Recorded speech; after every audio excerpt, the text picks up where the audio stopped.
Look, it doesn't matter to me who's the CEO of BP, because I don't have any confidence the next person is going to be any better. If the board hasn't stopped him from saying these things, what confidence do I have they're going to pick a better CEO to replace him? My bottom line is whoever's running the company, whether it's the CEO worldwide, the CEO of North America, the managing director, whoever they've got, tell them to come down here and see for themselves and stop making these kinds of statements. These statements, they infuriate Louisianians. Every time we hear something like that, first of all, let me just be blunt, they sound idiotic to us.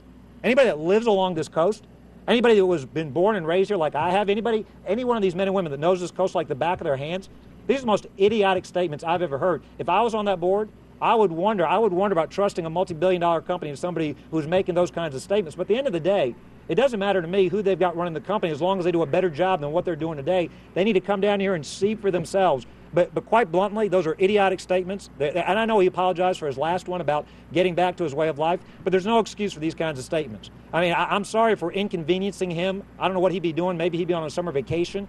But we are permanently changing people's lifestyles down here. This isn't an inconvenience to somebody who can't pay their bills. This isn't an inconvenience to the birds, the pelicans that have been oiled. This isn't an inconvenience to the marshlands that are dying. This isn't an inconvenience to the thousands of Louisianians that are directly impacted this, that worry about their ability to make a living off this coast.